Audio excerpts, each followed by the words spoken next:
काट के सरयू में फेंक दिए थे। बट आजकल जो हमारे हिंदुइज्म का प्रमोट हो रहा है, 5-6 साल पुरानी एनसीईआरटीज देखिए तो उसमें मुगल्स का ही सिर्फ जिक्र था। मैं ये नहीं कह रही कि मुगल नहीं आए, उनका नहीं पढ़ाना चाहिए। द चोलास, द गुजरा प्रतिहारास एंड और भी तो हमारी कितनी सभ्यता है भारत का। ऐसी जेनजी बनना है जिसकी मिसाल हमारे आने वाली जैन अल्फा जैन बीटा दें। क्या लगता है 6 दिसंबर को अगर मान लीजिए ये कार सेवक यात्रा है वो जो निकलती है, तो इसमें क्या लगता है कि पहले की तरीके से लाठीचार्ज होगा क्या? बिल्कुल नहीं मैम, सरकार बदल चुकी है। अब वो नहीं होता कि सर काट काट के सरयू में फेंक देंगे। मैम अब की सरकार हमें राइट देती है अपने रिलीजन को परफॉर्म करने का। मैम मस्जिद सिर्फ वही खत्म हो रही है जहाँ पे नीचे टेंपल निकल रहे हैं, हर मस्जिद नहीं टूट रही है। जो कि गोरखपुर मेरठ अड्डा बनाया जाता था उसका वेपन्स का, इलीगल वेपन्स का, ma'am that is changing exactly. So UP is changing for good and that is very nice. पिछली सरकारें तो ये कह देती थी कि लड़के हैं गलती हो जाती है, और अब की सरकार को देखिए आप। नमस्कार, कैसे हैं आप मैम? मैम मैं बढ़िया हूँ, आप बताओ। बढ़िया बढ़िया। आप कहाँ से मैम? मैं हरियाणा से हूँ, but I stay in Delhi. मेरा कॉलेज दिल्ली में है। कॉलेज दिल्ली में, अभी कॉलेज कर रहे हैं? हाँ जी हाँ जी। चल रहा है आपका? बहुत बढ़िया कॉलेज चल रहा है मेरा। Thank you so much. अच्छा, अभी आपने अगर थोड़ा बहुत करंट पे ध्यान दिया हो, न्यूज़ वगैरह आ रही है कृष्ण जन्मभूमि के बारे में, अगर आपने देखा हो, जैसे हमने राम जन्मभूमि को लेकर के भी बहुत सारी चीज़ें पढ़ी हैं कि किस तरीके से जब वहाँ पे कार सेवक जब यात्रा निकाल रहे थे तो उन पे गोलियां चलाई गई थी। अभी साधु संतों की तरफ से सरयू में फेंक दिए गए थे मैम। हाँ। एग्जैक्टली। काफी ज्यादा आपको पता है। जी मैम बिल्कुल। क्या कुछ कहना चाहेंगे? साधु संतों ने ऐलान किया है कि 6 दिसंबर को, यानी कि अभी जो 6 दिसंबर आने वाला है, उसमें फिर से कार सेवक है वो निकलेंगे और कार सेवक है जो निकाली जाएगी कृष्ण जन्मभूमि के लिए। इस पे क्या कुछ कहना चाहेंगे आप? मैम देखिए, अगर ये एक पीसफुल वे से हो रहा है तो इसमें कोई गलती नहीं है। हम सबको अपने रिलीजन प्रैक्टिस करने की, कॉन्स्टिट्यूशन ने हमें राइट दिया अपने रिलीजन प्रैक्टिस करने का।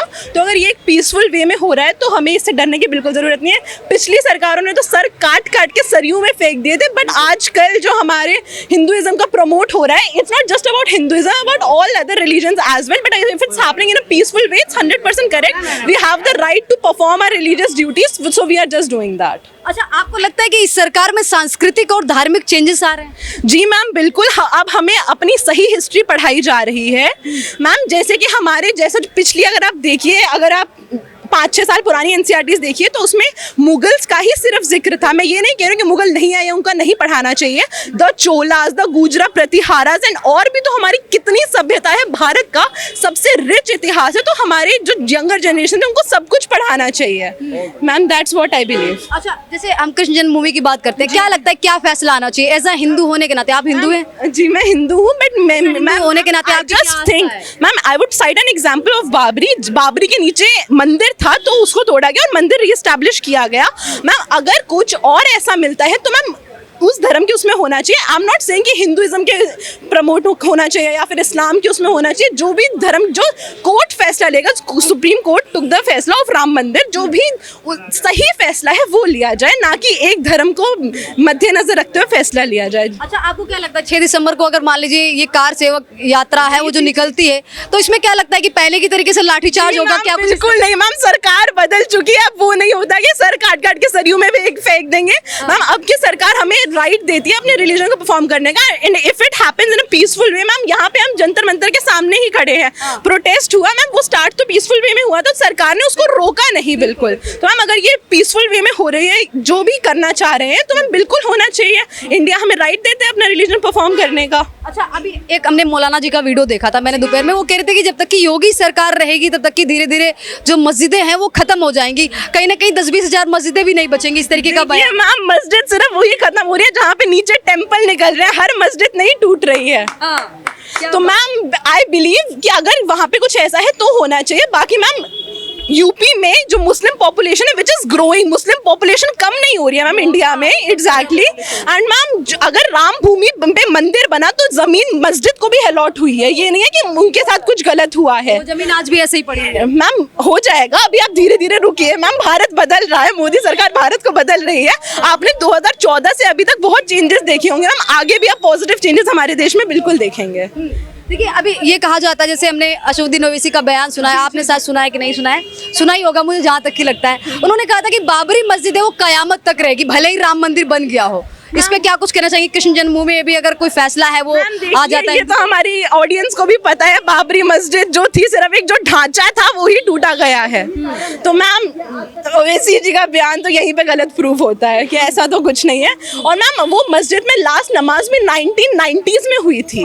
तो मैम आप उसको मस्जिद कह कैसे सकते हैं? तो ma'am I think that what happened was correct and Owaisi ji जो ये धर्म के नाम पे पॉलिटिक्स करने की कोशिश कर रहे हैं, ये गलत प्रयास है। राजनीति है। एग्जैक्टली मैम, धर्म को राजनीति के बीच में ला क्यों रहे हैं? योगी जी अगर हिंदू हैं तो ये मुस्लिम नहीं रहेंगे, कयामत तक बाबरी मस्जिद रहेगी। मैम आपने उनका कोई भी फैसला लाइक डिसीजन ऐसा सुना है जो कि हो हिंदुओं के पक्ष? मैम योगी जी तो कितनी चीजें कर रखे हैं। मैम 3 तलाक हटा दिया, हमारी मुस्लिम बहनों के लिए इतना बड़ा कदम किया, योगी जी तो बिल्कुल सही कर रहे हैं मैम। अच्छा, योगी जी कहते हैं कि ना कर्फ्यू है ना दंगा है, यूपी में सब चंगा है। क्या आपको चंगा दिखता है? आप ऐसा हरियाणा से? मैम बिल्कुल दिखता है मैम, यूपी बदलता हुआ दिख रहा है मैम। जिन यूपी की सड़कों पे लड़कियां शाम होने पे नहीं निकलती थी, उससे आज रात को लड़कियां अकेली निकल सकती हैं, जगह जगह पे पुलिस होती है। तो ma'am UP is changing for good. जो कि गोरखपुर मेरठ अड्डा बनाया जाता था उसका वेपन्स का, इलीगल वेपन्स का, ma'am that is changing exactly. So UP is changing for good and that is very nice. अच्छा, कानून व्यवस्था पे क्या कुछ असर आपने देखा है अगर आप गई हो यूपी में? मैम कानून व्यवस्था पे ये असर है कि जगह जगह पुलिस है। जिन यूपी के इलाकों में डाका डाला जाता था रात को, आज वहाँ पे पुलिस खड़ी है आपकी प्रोटेक्शन के लिए। मैम ये तो हमारी जनता भी देख रही है क्या क्या चेंजेस आए हैं। 2027 में इलेक्शन है यूपी में, क्या लगता है किसकी सरकार बनना चाहिए? कौन है जो महिलाओं की सेफ्टी को सुनिश्चित करती है? कौन सी सरकार? जवाब तो हमारी सारी ऑडियंस के पास भी है कि यूपी में सेफ्टी कब हो रही है। मैम पिछली सरकारें तो ये कह देती थी कि लड़के हैं गलती हो जाती है, और अब की सरकार को देखिए आप। क्या बात है। एग्जैक्टली हरियाणा की लड़कियां भी यूपी पे ध्यान रखती है, यूपी की चीजों को समझती है। बिल्कुल मैम, हम योगी जी कितना कुछ कर रहे हैं। It's not about that he is a Hindu neta and he is doing something. Ma'am Muslims के लिए वो मे बी हिंदू से ज्यादा कर रहे हैं, ये हमारे पॉलिटिशियंस देखते नहीं है। उनको सिर्फ टीआरपी चाहिए और राजनीतिक अपनी पॉलिसीज चलानी है एटसेट्रा, अपनी सिर्फ नकली प्रोपेगेंडा को सपोर्ट करना है। अच्छा, अखिलेश यादव जो खुद को यदुवंशी कहते हैं, दलित पिछड़े का मसीहा कहते हैं, मैम कृष्ण जन्मभूमि वाले मैटर पे है जो खुल के बोलेंगे साथ देंगे? बिल्कुल भी नहीं मैम, ये देखिएगा आप, इनके अभी तो बहुत बयान आ रहे हैं, जैसे ही होगा सिर्फ अपनी पार्टी पॉलिटिक्स के चक्कर में मुस्लिम्स को सपोर्ट करेंगे, आप देख लीजिएगा। और मैम इन्हीं के तो पिताजी ने कहा था कि लड़के हैं गलती हो जाती है, ऐसी सरकार पे हम भरोसा कैसे कर लें मैम? आप ये बताइए। भरोसा नहीं है, मतलब जो गर्ल्स है जो कहा जाए महिला कैसे भरोसा करेंगे मैम? अगर कोई politician which is at a supreme state in India, आजकल सबसे ज्यादा पावर जो है हमारे पॉलिटिशियंस के पास ही होती है, वो ये कह रहे हैं कि लड़के हैं गलती हो जाती है। मैम तो कैसे कोई बीइंग अ फीमेल कोई कैसे ट्रस्ट कर ले ऐसी सरकार पे? अभी जंतर मंतर की आपने बात की, हमने जंतर मंतर का प्रोटेस्ट देखा, इसको हमने बारीकी से देखा, हमने किस कदर देखा कि कितने शांतिपूर्ण स्टार्ट हुआ, फिर किस जगह पे जाकर के वो खत्म हुआ। एक रील भी इस चक्कर में बहुत वायरल हुई थी जंतर मंतर के प्रोटेस्ट को लेकर ही। मैम दीज आर जस्ट गुन्स, जितना मैम पता नहीं फंडिंग कहाँ में। अच्छा ठीक है, मुझे ये बताइए, अगर जंतर मंतर का प्रोटेस्ट जायज था, वहां पे स्टूडेंट्स राइट्स है, अब झारखंड में कोई क्यों नहीं सपोर्ट कर रहा है स्टूडेंट्स राइट्स को?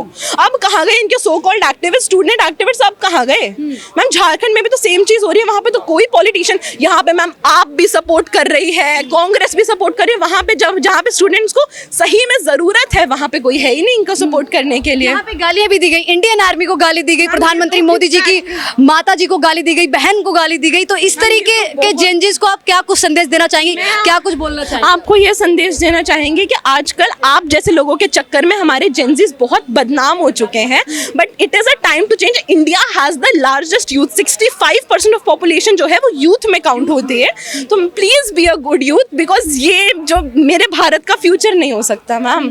मेरा भारत बहुत, मैम एक टाइम पे विश्व गुरु के नाम से जाना जाता था, तो ये मेरा भारत नहीं हो सकता। आप अपने आप को चेंज करिए प्लीज। हमें एक ऐसी जेंजी बनना है जिसकी मिसाल हमारे आने वाली जेन अल्फा जेन बीटा दें, तो हमें ऐसा जेंजी बिल्कुल नहीं बनना। और आप एक पॉलिटिशियन जो कि आप मे बी आपके ग्रैंडफादर की एज के हैं, आप उनको गालियां देना, जो बेचारे सोल्जर्स मतलब पूरे साल हमारी सुरक्षा करते हैं बॉर्डर्स पे अपनी जान का, मतलब आप उनको कैसे गालियां दे सकते हैं? फिर तो आपके पर्सपेक्टिव में ही कुछ गलती है ना।